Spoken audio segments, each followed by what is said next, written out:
So this is a review for Alpine Antics, released in 1936. It's the 122nd in the series, and it's directed by Jack King. You can find this on the Looney Tunes Golden Collection Volume 5 DVD set, and on the Porky Pig 101 DVD set, which is actually kind of weird, and I'll explain why in just a moment. There is a high-definition version lurking out there, and hopefully that'll make its way on disc at some point. It is under copyright. I can't show you the full thing here on YouTube, otherwise the video will just get blocked. But in case you haven't seen this one, not really much to it. It is a Jack King directed short after all, but you've got animals enjoying some winter sports, see some odd gags here and there for about 2 minutes. Then we see our main star, Beans, who notices that there's a ski race with a rather large prize happening. So he just decides to enter in the competition, and he's racing against a bad guy who seeks to sabotage the entire race. So nothing too crazy here, but at least we've got a solid idea for a story, and that's, regardless of how you feel about this short, and I definitely don't think much of it, but at least the story actually a reasonable one. Now, in terms of trivia, you may be aware of a Disney short called On Ice, which starts off very similar to this one, where you got a whole bunch of characters just playing on the ice. I mean, literally, the Disney title is called On Ice, after all. Although in Alpine Antics, they start off on the ice and then they just go into the ski race. This is just one of those bizarre coincidences, because On Ice came out in September in 1935 and this came out in January 1936. And given the amount of time it takes to actually make a short like this, yeah, this is just a coincidence. And speaking of coincidence, Alpine Antics is also the name of an Oswald the Lucky Rabbit short, which the character was originally owned by Disney, but he lost the character, and so Universal made a whole bunch of shorts, and one of them was Alpine Antics. And that was directed by Tom Palmer, who ended up directing the first few shorts at Schlesinger Studio before being fired because of how terrible he was as a director. And there's even a Silly Symphony short called Arctic Antics from 1930, although that one, given the time period, it's just a whole bunch of gags in time to the music.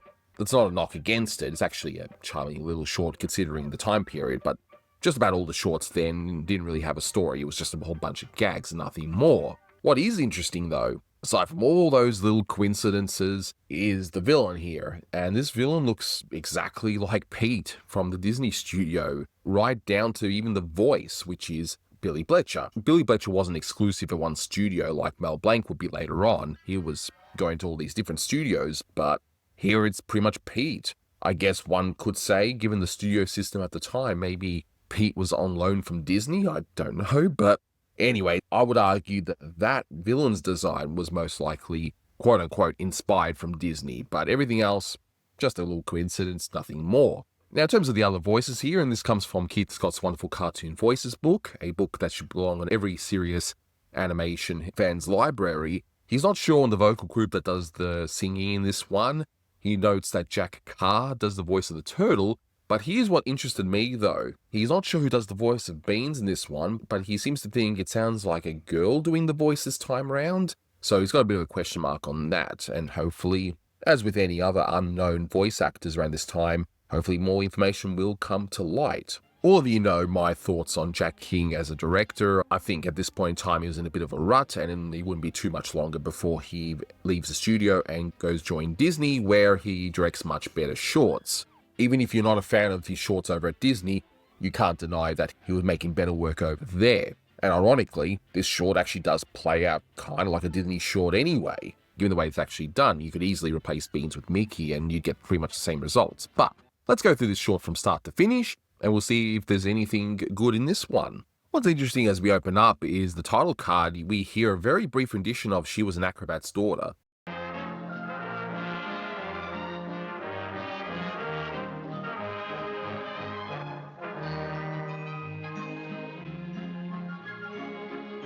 And we end up seeing our initial opening shot, showing us that, hey, we're up in the mountains.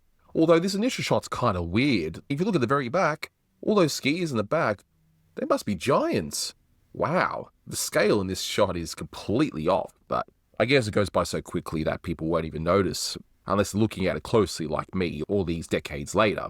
But with the whole She Was an Acrobat's Daughter thing opening up in the beginning, well, we don't hear she's an acrobat's daughter. We hear she was only an ice skater's daughter, because we need to have a variation on that song, I guess. But in any case, Here's another little Disney coincidence here. This cow, again, similar design to Clarabelle Cow from the Disney studios, so there's that, I guess. She was only an ice skater's daughter. She'd only her pappy to please. Each morning she'd rise and for exercise she'd skate 50 miles in the breeze. But at least she's competently animated, I'll give you that. But we see that the people actually singing the song aren't people at all. They're snowmen. So they're snow people, I guess? But those snowmen look kind of creepy. Why have they got gloves like that? I do like when the snowmen are singing, though, how their pipes go off in time to the music. In her suit trimmed with ermine, she looked just as cute as can be. When bedtime drew near, she would skate on her ear. An ice skater's daughter was she. But weirdly enough, the snowmen continue singing next to a fire and just melt, and that's it. There's no real major payoff. It's not particularly funny, but okay. And speaking of bizarre gags, wow, this is probably a good example of how not to do a gag. So we see a character, he's cold. Okay, sure.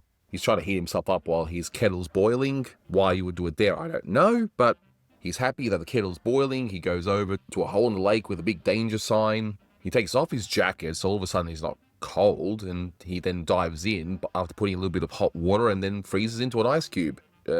Sure, why not? Very bizarre. And straight away in the next shot, we see three characters ice skating very close together saying SOS. And I guess that's me giving off a signal saying, help, I'm watching this short. But why are there three of them sharing an ice skate each? And then you got a little person going underneath, and that's pretty much it, so no payoff there. But we see a turtle that appears to be happy, and we get another weird gag where the turtle loses his reflection, and that's pretty much it. So all of these gags don't really amount to anything here, they just happen, and that's it. You're like, okay, just shrug. But we see Beans pushing another version of Beans, I guess. We don't even know how this other character is related to Beans, but that's okay. And we notice a sign next to the wood cabin. Notice, annual ski race starts 1 p.m. today. 100 million in prizes or a cool $2 cash to the winner. I'm still trying to figure out what is it with this joke. I thought maybe is it because you get taxed a lot when you get a high winning? That's all I can think of, because you see a lot of gags in shorts, be it animated or in live action, where someone might get $1 million in money from an inheritance or some sort of lottery winning or whatever, and then when they finally get the money after a series of events, they notice, oh yeah, this tax off, this tax off, this tax off, and they end up with only a couple of bucks. So that's what I think this is supposed to be. If you think it might be something else, definitely let me know, but regardless of what it is, I don't think the joke is done particularly well here anyway. But we find out that it's not a Beans clone, it's actually Kitty. She looks so much like Beans when she's got the hat on, and that's how unremarkable her character design actually is. And yes, time for my overthinking time. These events, you would have to usually put your name down well in advance. You can't just rock up on the day and be part of it. So now I'll take off my overthinking hat, but whatever, for the purposes of the short, we'll just go with it. Oh, and I just noticed that the brake on that little sled thing that Beans was pushing before, why does it have to be a boot? That has to be a brake? I don't know. Big race today, Kitty. Oh boy, watch me win that race. And I can definitely hear what Keith Scott's thinking, that Bean seems to have a girl's voice here, so you be the judge. It definitely sounds like it, so it might have been just a staffer nearby or something. Who knows? Then we see our dastardly villain who just happens to be there. Sure. And he's listening on. Of course, he's evil because he's got a cigar in his mouth as well. Only evil people ski while having a cigar in their mouth. I mean, you'd think he'd be over where the race is, but anyway. But he's pretty mean, I have to say.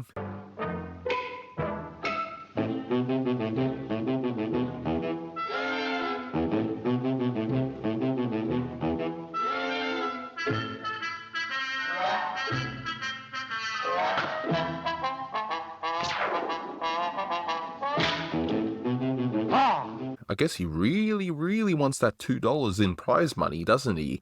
So there's that, I guess. So Beans, understandably, is upset and he's just punching the air for some reason while Kitty's looking on all confused, which is pretty much my face when watching this cartoon. But then she admires Beans for deciding to take a stand by ripping off that seat and using those planks of wood as skis. I'm not sure how that's going to work, but we'll just go with it.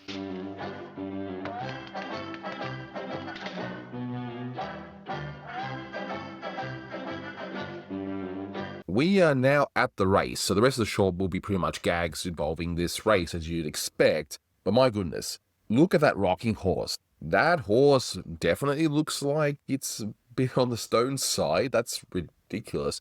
But I guess that's supposed to be Porky, and I guess that's the main reason and the only reason why this short is on the Porky Pig 101 DVD set. I suppose saying Porky Pig 101 sounded a bit better in marketing instead of Porky Pig 100, right? But that's okay. They're technically not wrong in including this short because Porky's right there, looking incredibly excited to be part of this race. I'm not sure how on earth he's going to win up on a rocking horse, but anyway. And we naturally see that not Pete, or Pete's distant cousin, or maybe Pete on loan from Disney. He's not happy that Beans is there. Beans chuckles it off, and we see our turtle from earlier on starting off the race. Now, the next bit made me chuckle unintentionally because of how inept it is. Okay, so Pete, we'll just call him Pete, okay? He puts Beans' hat over his head, and it ends up being stuck on Beans' head for the awfully long period of time while he gets this firecracker that he happens to have in his pocket and puts it in the back. I mean, how inept do you have to be to not be able to take off a hat like that so quickly? It's ridiculous. But the rocket goes off fairly quickly, shooting Beans through a house and to his death. No, just kidding. Of course, he's still alive. I mean, he's a toon after all. But, of course, the judges that would be around there don't seem to suspect any foul play. So, the race must go on, I guess. So the shot is fired, the race is starting, and who on earth thought it was a good idea to have an exercise bike contraption thing on the race? I mean, you'd think you would have trialed it out before the race, right? Whatever. And we have one very unnecessary cut where we see the aftermath of the turtle going in his shell as a result of the force of the gunshot, and just comes out looking all dazed. You didn't need to have that shot, but we're now back at Beans, who's now ready to race. And as you'd expect, we see a few humorous things involving all the different contraptions that people have for this race, including Porky, who's really going all out. And we even see a dash hound, I guess, being raced on with 4 skis and a duck. And it's so brief that you just sort of question, wait a minute, did I see what I see? Yeah, it's a thing, I guess. And we even briefly see a 3D style shot that Jack King likes to sometimes do in his shorts, of Beans just avoiding all of the different obstacles as he's going down. So Pete is looking on. I'm assuming he's well ahead. I don't know why you would just stop and just laugh while still having a cigar in your mouth, of course. He continues on, and in a shot which is actually a really nice looking shot, it's probably the highlight here, the shot of Pete going down that ski slope is a really nice one. And Jack King would on occasion do these impressive angles when doing his short, but anyway, he goes down that slope and he happens to have a parachute. I mean, were the racers even meant to go down there? Is he cheating? I don't know. But in the next shot, it breaks a fundamental rule of filmmaking, because up until this point, everyone has been racing from right to left. But then in the next shot, the character's going from left to right, which just makes things a little bit more confusing. And naturally, he's so far ahead, even though he could just continue on and win, no, he has to humiliate his competition. So Pete creates this little tripwire thing that's apparently strong enough to trip over every single other competitor except for our hero, Beans.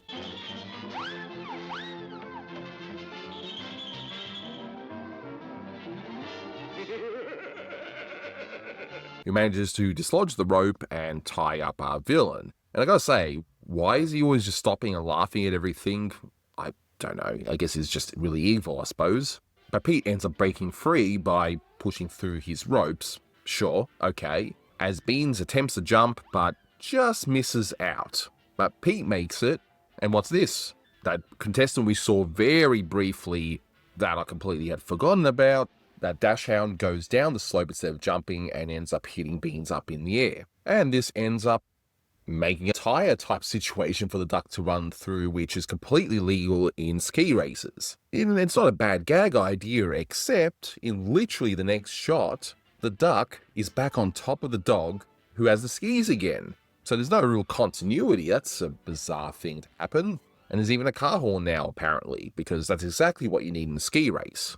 So after Pete doesn't let the dog through a few times, the duck ends up controlling the dog to just trip him over instead, giving him a taste of his own medicine. But ends up getting trapped against a tree anyway. I mean, we can't have them win. We gotta have Beans win because he's the hero after all. So Beans takes advantage of the fact that our villain is now in the snow, creating a ramp of sorts. So Beans flies up in the air and is in front once again, in a shot where I think they reused the animation of him beforehand, where he's putting his arms in the air. Now, in this last bit where Pete and Beans are going neck and neck towards the end of the race, this is at least competent. You think one's going to win, no, the other one's going to start winning. You got these various shots of them literally being neck and neck, and we end up with Pete on top of Beans for whatever reason. Pete even ends up skiing over a house as a consequence of his cheating, I guess. He ends up getting knocked into by another tree that's somehow really, really flexible. It unspirals and flings Pete in the air, which you're going to think, oh yeah, is he going to go up ahead and actually end up winning this thing? Not quite. He just ends up falling in this mysterious part of the racetrack, which was clearly not checked by the safety officers before, and he sinks into the water down below, drowning to his death, I guess. So Beans wins the race, and I'm looking at all these background characters. Such a weird, eclectic mix of characters, isn't it? Like, there's a small bear, and there's even a small bug of some kind. Very odd, but I do have a soft spot for these kind of character designs, even if it's on the weird side. But no, Pete's not dead. He ends up just popping up on the exact spot that Beans was in, knocking him into the water.